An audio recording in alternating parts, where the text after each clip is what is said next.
In the Democratic Republic of Congo, the ongoing brutalities against civilians is a source of frustration to many.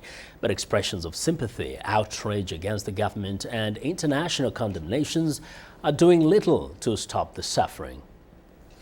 At a recent discussion in Washington on the injustices committed against civilians in Congo, panelists were unanimous that the situation calls for urgent action. Maurice Kani is the executive director of Friends of Congo. He says things will change in the Congo only when there is international involvement.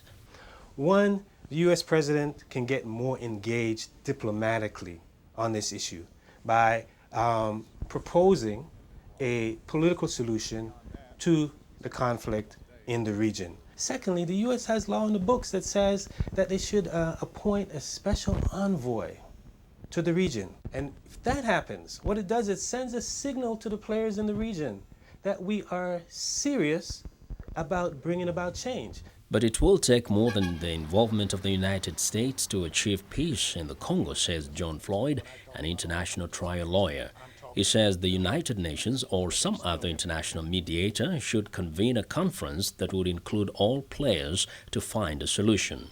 Others, though, like Prosper Bunzigie, a Congolese law student at George Washington University, think the international community should play a minimal role in restoring peace to Congo. It's only the Congolese people who can bring this lasting solution to the crisis in the Congo. Yes, they can get help from outside, but that help should come as a supplement, not as the initial foundation.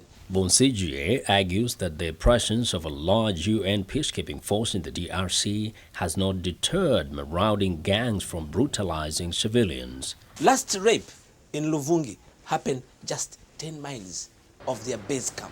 10 miles. We had a response, but the response has become ineffective.